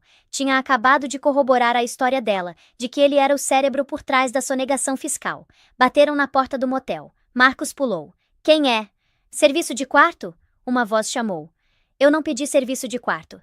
Senhor Silva. Uma voz diferente, mais profunda e autoritária. Aqui é o agente Miller da Polícia Federal. Temos um mandado de prisão. Marcos correu para a janela. 2 sedãs pretos estavam estacionados no estacionamento, bloqueando a visão da rodovia. Olhou para a porta do banheiro. Podia se esconder? Não. Olhou para o computador. A prova da denúncia dele estava bem ali na tela. Ele foi até a porta. As pernas pareciam gelatina. Abriu. O agente Miller era um homem alto com um rosto como granito esculpido. Levantou um distintivo. Atrás dele tinha 2 policiais uniformizados. Marcos Tomás Silva, o agente disse. Você está preso por fraude eletrônica, peculato e conspiração para fraudar o governo. Eu era o delator, Marcos gaguejou. Eu mandei o e-mail. O agente Miller sorriu. A gente sabe. Recebemos uma cópia. Obrigado pelo roteiro, Marcos. Combina perfeitamente com os documentos que a senhora Silva nos forneceu. Só que os seus têm sua assinatura digital nas datas de criação. Giraram ele. As algemas clicaram. Eram apertadas, frias. Enquanto o levavam para o carro, Marcos viu uma figura parada do outro lado da rua, observando da segurança do pátio de uma cafeteria. Não era a Helena. A Helena não ia desperdiçar tempo vendo ele ser preso. Era a Jéssica. Ela estava usando óculos escuros grandes e segurando um café. Assistiu ele sendo enfiado na viatura. Não parecia triste, parecia aliviada. Parecia alguém que tinha acabado de desviar de uma bala e estava vendo ela acertar outra pessoa. Enquanto o carro saía, Marcos viu ela pegar o celular e fazer uma ligação. Provavelmente para o novo chefe dela. Ou para um advogado. Ou para um novo namorado. Marcos Silva, o homem que achava que controlava o mundo, sentou na jaula, indo em direção a uma acusação federal, percebendo que nunca tinha sido realmente o jogador. Sempre tinha sido o peão. 5 anos depois. A cafeteria da penitenciária federal era barulhenta, cheirando a repolho cozido e desinfetante. Marcos estava sentado numa mesa de canto, mexendo numa bandeja com almôndega morna. Ele parecia mais velho. O cabelo, antes perfeitamente penteado e escuro, agora estava ralo e grisalho. A postura arrogante do maxilar tinha ido embora, substituída por uma flacidez permanente de resignação. Ele não era mais o lobo de Wall Street, era o detento, 4 Mayton Zed, 2 e 1. Ele mantinha a cabeça baixa, fazia o trabalho dele na biblioteca da prisão, empilhando livros, consertando lombadas. Era irônico, na verdade. Ele tinha desprezado o pai da Helena por ser bibliotecário, e agora era a única coisa mantendo ele são. Um detento mais jovem, um garoto chamado Léo que estava preso por hackeamento, sentou na cadeira na frente dele. O Léo tinha um tablet de contrabando, um dispositivo pequeno contrabandeado por um guarda. E aí, Marcos? Léo sussurrou. Olha isso, não é sua ex? Marcos levantou o olhar, os olhos cansados. Ele não queria olhar, mas não conseguiu evitar. O Léo inclinou a tela. Era um vídeo do YouTube, um clipe de um canal de notícias de economia. A manchete dizia: Empresa revela projeto revolucionário de cidade verde em Singapura. Na tela, em pé num pódio na frente de um modelo futurista reluzente, estava a Helena. Ela parecia magnífica. Estava usando um terno branco que irradiava poder e graça. O cabelo estava cortado num bob afiado e chique. Ela parecia 10 anos mais jovem do que quando ele viu ela pela última vez. Em pé ao lado dela tinha um homem. Ele era alto, distinto, com cabelo sal e pimenta e um sorriso gentil. Ele tinha a mão na parte baixa das costas dela. Protetor, solidário, amoroso. Quem é o cara? Léo perguntou. Esse é o David, Marcos sussurrou. Meu antigo sócio. Caramba, Léo riu. Ela ficou com a empresa e pegou o sócio. Isso é frio, cara. A repórter na tela fez uma pergunta para Helena. Senhora Vance, desculpa, Você usa Van der Hoeven agora. Esse projeto está projetado para render mais de R$ 1 bilhão no primeiro trimestre. Como você virou a empresa depois do escândalo há 5 anos? Marcos se inclinou. Ele precisava ouvir isso. Precisava ouvir ela mencionar ele. Precisava saber que ele ainda importava, mesmo que como vilão. Helena sorriu para a câmera, os olhos vincados nos cantos. Honestidade. Ela disse simplesmente. Cortamos a podridão. Paramos de focar em lucros de curto prazo e começamos a focar em legado. E eu tinha uma equipe ótima que acreditou na visão quando as coisas estavam ruins. Ela olhou para o David e eles compartilharam um olhar de conexão genuína e profunda. E ela acrescentou, virando de volta para a câmera. Aprendi que às vezes você precisa deixar ir as coisas que estão te puxando para baixo para realmente voar. Ela não disse o nome dele, não disse meu ex-marido, nem reconheceu a existência dele. Para ela, ele não era um vilão. Não era um monstro, ele era só a podridão, algo a ser cortado e descartado, para que o tecido saudável pudesse crescer. Léo puxou o tablet de volta. Brutal. Ela nem soltou seu nome. Marcos olhou fixo para a almôndega. Essa era a verdadeira punição. Não era a cela da prisão, não era a perda do dinheiro, era a irrelevância. Ele tinha passado a vida inteira desesperado para ser importante. Traiu porque queria se sentir desejado. Roubou porque queria se sentir poderoso. Mentiu porque queria criar uma realidade onde ele era o rei. E no fim, ele não era nada. Uma nota de rodapé na história de sucesso dela. Um conto de advertência num seminário de compliance. Cê tá bem, Marcos? Léo perguntou. Marcos pegou o garfo de plástico. A mão dele não tremia mais. A raiva tinha ido embora. A esperança tinha ido embora. Tudo o que sobrou era a realidade cinza e sem graça da cama que ele tinha feito. Tô de boa, Léo, Marcos disse baixinho. Só tô terminando meu almoço. O sino tocou. O almoço tinha acabado. Marcos se levantou, raspou a bandeja no lixo e entrou na fila para ser contado. 1, 2, 3. Ele era só um número. Do lado de fora dos muros da prisão, o mundo continuava girando. A Helena estava construindo cidades. O David estava construindo uma vida com a mulher que ele sempre tinha admirado de longe. E o Marcos? O Marcos estava contando os dias até a liberdade condicional, sabendo que quando ele saísse, ninguém ia estar esperando. Nenhum carro, nenhum emprego, nenhum nome. Só um homem que já foi importante e que aprendeu tarde demais que você não pode construir um império em mentiras. E que quando você trai a única pessoa que realmente te amou, você não perde só ela, você perde tudo.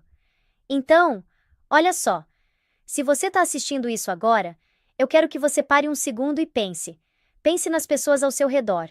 Pense em quem você subestima. Pense em quem você acha que é fraco só porque não está gritando, não está se exibindo, não está fazendo barulho. Porque a verdadeira força não faz alarde, ela fica em silêncio, ela observa. E quando chega a hora, ela age. E quando ela age, cara, não sobra nada. O Marcos perdeu tudo porque ele achou que era mais esperto. Ele achou que controlava o jogo, mas o jogo inteiro era dela desde o começo. E ele era tão arrogante, tão cego, tão convencido da própria genialidade que ele nunca percebeu, até ser tarde demais. E a parte mais triste? Ele tinha tudo. Ele tinha uma mulher que o amava de verdade. Uma mulher que investiu nele, que construiu um império para ele, que ficou do lado dele. E o que ele fez? Jogou tudo fora por uma ilusão, por uma fantasia, por um ego inflado que não cabia mais dentro da realidade. E agora? Agora ele é ninguém. Um número numa cela. Uma história que a gente conta para mostrar o que acontece quando você deixa a arrogância guiar sua vida. Então deixa eu te fazer uma última pergunta antes de você sair daqui. Você é o Marcos, ou você é a Helena? Porque todo dia a gente escolhe. Todo dia a gente decide se vamos ser a pessoa que constrói ou a pessoa que destrói. Se vamos ser a pessoa que valoriza o que tem ou a pessoa que joga tudo fora. E se você tá pensando, mas eu nunca faria isso, lembra que o Marcos também achava isso, até fazer. E se essa história te impactou, se você sentiu alguma coisa aqui, deixa aquele like maroto aí embaixo. Se inscreve no canal, porque a gente traz histórias que fazem você pensar, que fazem você sentir, que fazem você questionar. E principalmente, compartilha isso com alguém que precisa ouvir, porque às vezes a gente precisa de um choque de realidade. Às vezes a gente precisa ver o fundo do poço para entender que não quer chegar lá. E essa história é exatamente isso, um choque, um alerta, um espelho. Então, olha para esse espelho e me diz, o que você vê? Um construtor ou um destruidor, um parceiro ou um traidor, alguém que valoriza ou alguém que descarta. A escolha é sua, sempre foi, sempre vai ser. Mas lembra, as consequências também são. E quando elas chegam, não tem volta, não tem control-please, não tem desculpa, eu errei. Tem só o vazio, o silêncio e a irrelevância. Então escolhe bem. Até a próxima história. E dessa vez, faz valer a pena. Sabe aquela sensação quando você acorda e acha que tá no controle da sua vida? Tipo, você tem tudo planejado, tudo encaixado, e você é o cara mais esperto da sala? Pois é. Deixa eu te contar sobre um homem que teve essa sensação durante anos. Até o dia em que ele voltou para casa depois de uma noite que ele jamais esqueceria. E não pelos motivos que você tá pensando. Porque quando ele girou a chave na fechadura naquela manhã de sexta-feira, às 6h14 da manhã, ele não fazia ideia de que a vida dele tinha acabado 5 horas antes. E cara, quando ele descobriu, foi tarde demais. Olha, antes de continuar, deixa eu te fazer uma pergunta. Você já parou para pensar no que realmente conhece sobre as pessoas ao seu redor? Tipo, você realmente sabe quem elas são? Porque essa história que eu vou te contar não é sobre traição. Bem, não é só sobre traição. É sobre subestimar alguém, é sobre achar que você é mais inteligente do que realmente é. E principalmente, é sobre descobrir que a pessoa que você achava que era fraca, na verdade, sempre foi a mais forte. E quando essa pessoa decide que já chega, meu amigo, o estrago é total. Então senta aí, pega um café e bora mergulhar nessa história, porque eu te garanto, você não vai querer perder nem um segundo do que tá por vir. O cheiro de Chanel número 5 ainda estava grudado na camisa dele quando ele abriu a porta. Sabe aquele perfume caro que fica no ar mesmo depois que a pessoa vai embora? Então, era exatamente isso. Ele nem ligou. Aliás, ele estava tão confiante que nem se deu ao trabalho de tomar um banho antes de voltar. Por quê? Porque na cabeça dele, a esposa era boba demais para perceber. Ela nunca percebia nada, né? Pelo menos era o que ele achava. Marcos. Vamos chamar ele assim. Marcos era o tipo de cara que você olha e pensa, esse aí tá vivendo o sonho. 42 anos, diretor financeiro de uma empresa gigante de arquitetura, Porsche na garagem, casa enorme num bairro nobre, esposa linda que cuidava de tudo enquanto ele trabalhava. Pelo menos era essa a narrativa que ele vendia para todo mundo. E para ele mesmo também. Naquela manhã, Marcos esperava a rotina de sempre. O cheiro do café coado, aquele cafezinho brasileiro de verdade que a Helena fazia todo dia às 5h30 da manhã. O som da TV ligada na sala, passando o jornal. E ela, Helena, esperando com aquele sorriso de sempre, aquele sorriso que ele tinha aprendido a desprezar com o tempo. Por quê? Porque para ele, aquele sorriso era sinal de ingenuidade, de burrice até. Helena era previsível. Helena era chata. Helena era segura demais. E ele não queria segurança. Ele queria adrenalina. Por isso que ele passou a noite com Jéssica. Jéssica, a estagiária que virou assistente executiva. 24 anos, cheia de energia, ambiciosa. E principalmente, ela fazia ele se sentir jovem de novo. Ela fazia ele se sentir poderoso, tipo aqueles caras que aparecem em filme, sabe? O executivo bem-sucedido com a amante jovem e bonita. Ele se sentia um rei. A cena era perfeita. Hotel 5 estrelas, suíte presidencial, champanhe cara, tudo pago com o cartão corporativo que ele manipulava nas despesas da empresa. Porque Marcos era o diretor financeiro, né? Ele aprovava os relatórios. Ele movia os números. Quem ia pegar ele? Ninguém. Pelo menos era o que ele achava. Então, naquela manhã, depois de mais uma noite de mentiras, ele voltou para casa pronto para representar. Ele tinha a desculpa na ponta da língua. Amor, a reunião em Chicago foi um inferno. O cliente estava impossível, mas acho que a gente fechou o contrato. Ah, e meu celular descarregou no avião. Por isso não te liguei. Tô morto de cansado. Simples, eficiente, testado e aprovado. Ele sempre fazia isso. E sempre funcionava. Porque Helena nunca questionava. Helena confiava nele. E isso, para Marcos, era a prova de que ela era boba. Ele até brincava com a Jéssica sobre isso. Ela é tipo uma âncora, ele dizia. Você não se preocupa com a âncora. Você só deixa ela lá no fundo do mar segurando o barco enquanto você navega para onde quiser. Que metáfora idiota, né? Mas era assim que ele pensava. Só que quando ele abriu a porta naquela manhã, a casa estava em silêncio.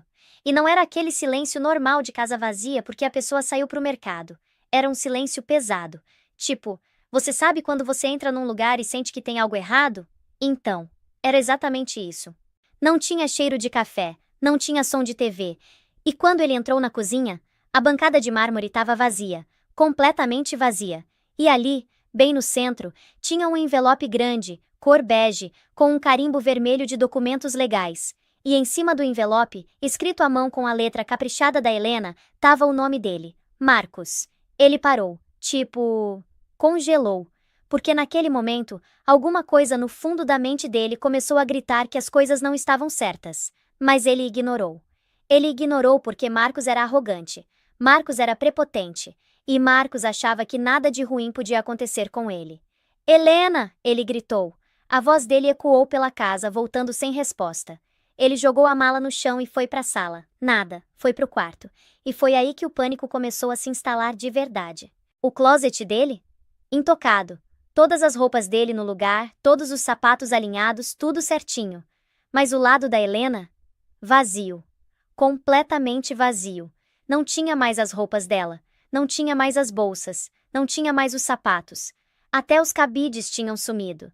Era como se ela nunca tivesse existido. E foi aí que ele viu. Na mesinha de cabeceira, do lado dela da cama, estava a aliança de casamento. Aquela aliança de 3 quilates que ele tinha comprado para ela anos atrás. Jogada ali, como se não valesse nada. E do lado, o envelope. Marcos pegou o envelope com as mãos tremendo. E quando ele abriu? Cara, foi aí que o mundo dele desmoronou. Porque não era uma carta de despedida. Não era um bilhete choroso perguntando por quê, ou implorando para ele voltar. Era uma petição de divórcio. Formal, legal, fria. Petição de dissolução de matrimônio. Requerente, Helena Maria Silva. Requerido, Marcos Tomás Silva. E junto com a petição? Fotos. Dezenas de fotos. Fotos dele e da Jéssica entrando no hotel.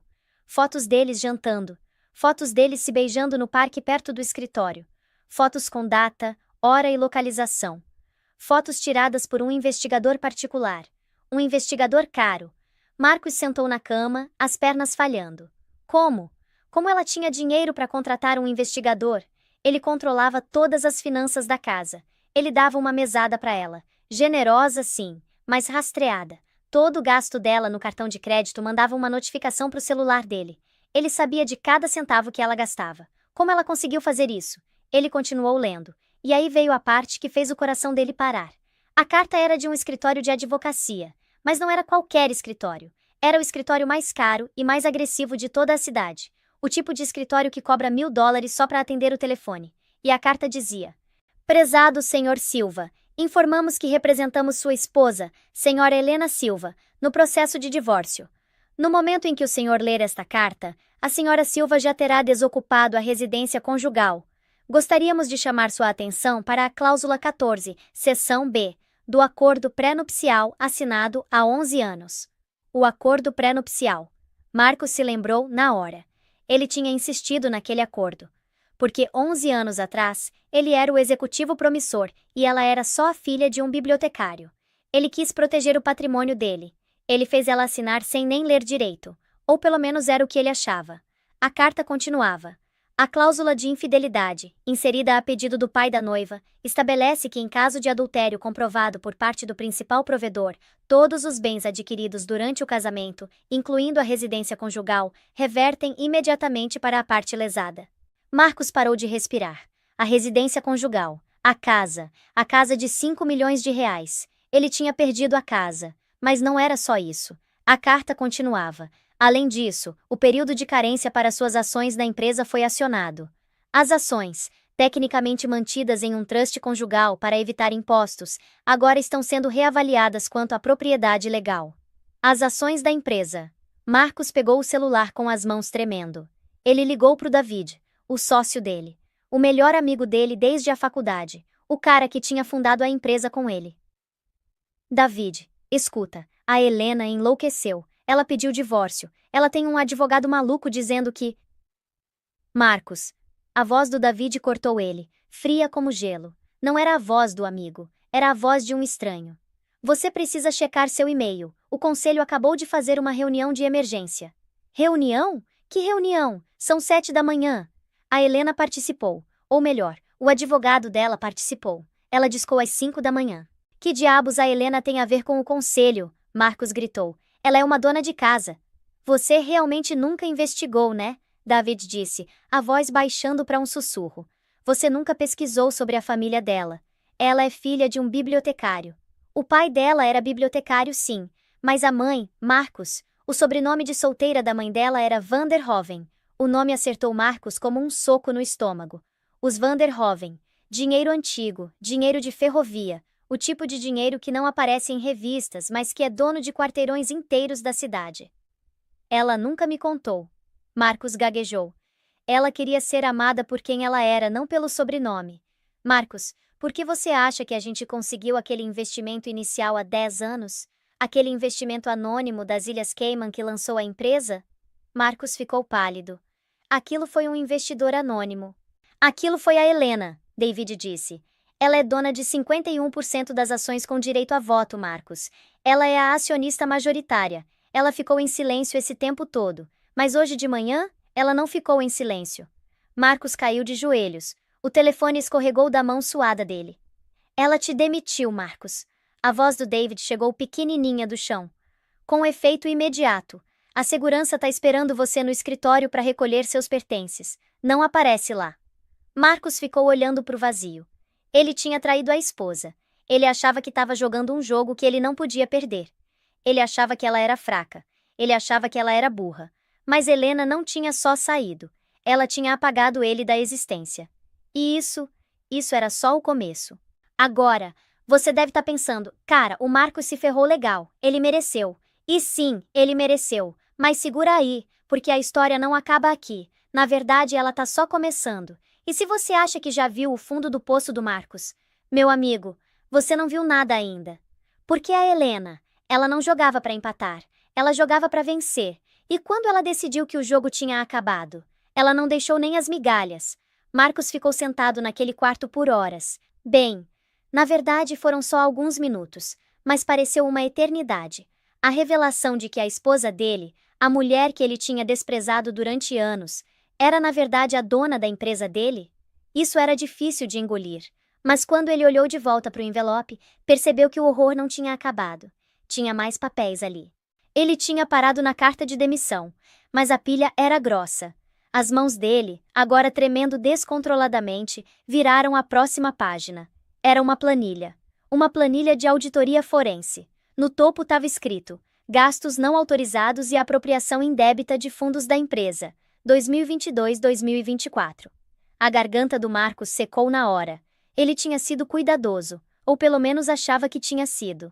Quando ele levou a Jéssica para Cancún na primavera passada, ele classificou como retreat de desenvolvimento de clientes. Quando ele comprou aquela pulseira da Cartier para ela, ele enterrou o gasto em material de escritório e brindes corporativos. Ele era o diretor financeiro. Ele aprovava as auditorias. Ele mexia nos números. Quem ia pegar ele? A resposta estava na cara dele: Helena. A planilha era assustadoramente detalhada. Não listava só os valores, tinha localizações, datas e a verdadeira natureza de cada despesa, anotadas em caneta vermelha. Item 142, Hotel Suíte Executiva. Data, 12 de outubro. Valor, R$ 45.200. Alegação, reunião com cliente. Real, serviço de quarto para 2, champanhe, tratamento de spa. Item 156, loja de departamentos. Data, novembro. Valor, R$ 38.500. Alegação, presentes de fim de ano para parceiro-chave. Real, bolsa de grife entregue no endereço da Jéssica. Marcos percorreu a lista.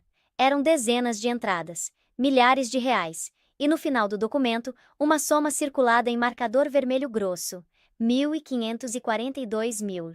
Embaixo do número tinha uma fotocópia de um estatuto legal. Apropriação indébita, fraude eletrônica, lavagem de dinheiro. Ela vai me mandar pra cadeia, Marcos sussurrou pro quarto vazio. Ela não tá só se divorciando de mim, ela vai me processar criminalmente. Ele levantou da cama num pulo. Precisava de dinheiro vivo. Agora, se eles estavam vindo atrás dele, se os advogados da empresa já estavam preparando a denúncia criminal, ele precisava sair do país. Ele precisava de um advogado que não tivesse medo dos Van der Hoven.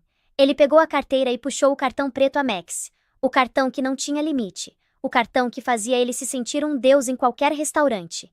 Ele pegou o telefone e ligou para o número no verso do cartão, para o serviço de concierge. Precisava de um voo para Zurique. Ele tinha uma conta pequena lá, uma que ele tinha aberto anos atrás, antes de conhecer a Helena. Não era muito, Uns 200 mil reais, talvez, mas dava para começar a fugir. Bem-vindo ao serviço de concierge, disse a voz automatizada. Por favor, aguarde. Marcos andava de um lado para o outro suando. Atende, atende, atende. Senhor Silva, uma voz humana, educada mas tensa. Aqui é a Sara. Como posso ajudar? Sara, oi. Preciso de uma passagem só de ida para Zurique, primeira classe, saindo hoje, o mais rápido possível. Silêncio. Um silêncio longo e desconfortável, cheio do som de teclas sendo digitadas. Sinto muito, Sr. Silva, Sara disse, a voz baixando uma oitava. Não consigo processar essa transação. Como assim não consegue? É uma passagem, cobra no cartão. Senhor, sua conta foi sinalizada. Sinalizada para quê? Fraude? Sou eu, tô autorizando. Não, senhor, não é uma sinalização de fraude. A conta foi suspensa mediante ordem judicial recebida hoje de manhã, referente aos bens do espólio conjugal Silva. Marcos congelou. Mas é um cartão de crédito. É o meu cartão de crédito. É um cartão de responsabilidade conjunta, vinculado aos bens principais, senhor. Recebemos uma ordem de bloqueio do Tribunal Federal. Todas as linhas de crédito em seu nome foram suspensas, pendente o litígio de divórcio e a... Ela hesitou. A investigação criminal pendente. Marcos desligou. Ele nem se despediu. Só deixou o telefone cair no tapete felpudo. Eles tinham congelado ele completamente. Ele não tinha dinheiro. Ele tinha 200 reais na carteira. Ele correu pro cofre embutido na parede do closet. O cofre que ficava atrás daquele quadro. O quadro que não estava mais lá. Ele girou a combinação. Esquerda 42, direita 10, esquerda 33. O cofre abriu com um clique. Vazio. Claro. A Helena era quem lembrava ele de trocar as pilhas do cofre todo ano. Ela sabia a combinação. Dentro do cofre, onde ele normalmente guardava dinheiro de emergência e o passaporte, só tinha um post-it. Tá com seu advogado. E ela tinha levado o passaporte dele. Marcos soltou um grito de frustração, chutando o guarda-roupa pesado de carvalho. Dor subiu pelo pé dele, mas a dor física era um alívio comparada às paredes fechando na mente dele. Ele estava preso, na própria casa, na própria vida. Espera. Jéssica. Jéssica não sabia ainda. Jéssica achava que ele era o CFO poderoso. E a Jéssica tinha um apartamento na cidade. Um lugar pequeno, sim, mas um lugar para se esconder. E ele tinha comprado um monte de joias para ela. Se o pior acontecesse, eles podiam penhorar aquele colar de diamante que ele deu para ela no Natal passado. Aquilo valia uns 80 mil fácil. Ele precisava chegar na Jéssica. Ele precisava dar uma desculpada. Ele ia dizer o quê? Que foi um mal-entendido? Que a Helena era uma ex-psicopata vingativa? Sim, isso ia funcionar. Jéssica odiava a Helena. Jéssica ia ficar do lado dele. Ele pegou a mala. Tinha que sair antes da polícia chegar. Tinha que sair antes dos oficiais de justiça. Ele correu escada abaixo, ignorando o silêncio fantasmagórico da casa, e saiu correndo para a garagem. Pulou no Porsche. Apertou o botão de partida. O motor tossiu e morreu. Ele apertou de novo. Clique, clique, clique. O painel acendeu com uma mensagem. Imobilização remota ativada.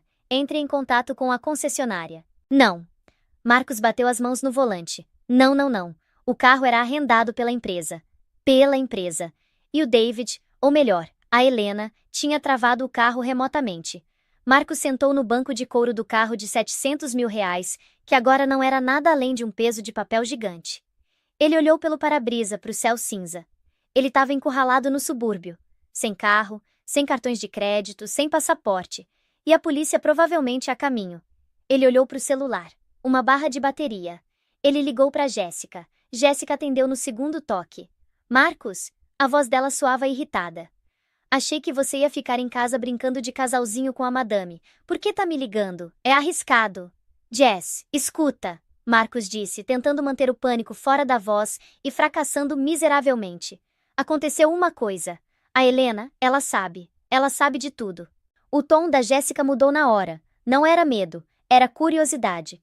Ela descobriu a gente, então você tá livre? Isso é bom, não é? Você disse que queria sair? Sim, exatamente. Tô livre, Marcos disse, agarrando a narrativa. Mas escuta, amor, tá complicado. Ela tá sendo vingativa. Tá tentando congelar minhas contas. Eu preciso de um lugar pra ficar uns dias até meus advogados resolverem isso. Tô indo pro seu AP. Silêncio longo do outro lado da linha. Meu AP é bem pequeno, Marcos. Jéssica disse devagar. É só por uma noite ou duas. Olha, eu compenso você. Quando o divórcio sair, vou ter minha metade dos bens. Tô falando de milhões, Jess. A gente pode ir para Paris. Pode pegar aquele loft em Tribeca que você queria. Sua metade dos bens? Jéssica repetiu. Achei que você tinha dito que ela tinha acordo pré-nupcial. Tem, mas olha, é complicado. Eu só preciso que você me chame um Uber. Meu carro tá com problema mecânico. Marcos, a voz da Jéssica ficou muito afiada de repente. Tô olhando meu e-mail corporativo agora mesmo. O estômago do Marcos despencou. O quê? Você tá no trabalho? É, eu chego cedo. E todo mundo tá sussurrando. A gente acabou de receber um comunicado da empresa inteira do RH. O que diz? Marcos sussurrou. Diz. Jéssica leu, a voz fria e destacada, que Marcos Silva foi afastado de suas funções como diretor financeiro com efeito imediato, devido a má conduta grave e irregularidades financeiras. Diz que não devemos falar com você. Diz que a segurança tem uma foto sua na recepção. Jess, isso é só papo corporativo. Eles estão tentando me assustar. Eu construí aquela empresa. Também diz, ela continuou, ignorando ele, que a empresa está fazendo uma auditoria interna de todas as despesas aprovadas por você. Marcos, você colocou o aluguel do meu AP no cartão corporativo? Marcos hesitou. Eu classifiquei como auxílio moradia para retenção de talentos júnior. Seu idiota, ela gritou. Eles vão vir atrás de mim. Vão me fazer devolver. Eu não tenho esse dinheiro. Jess, calma. A gente resolve.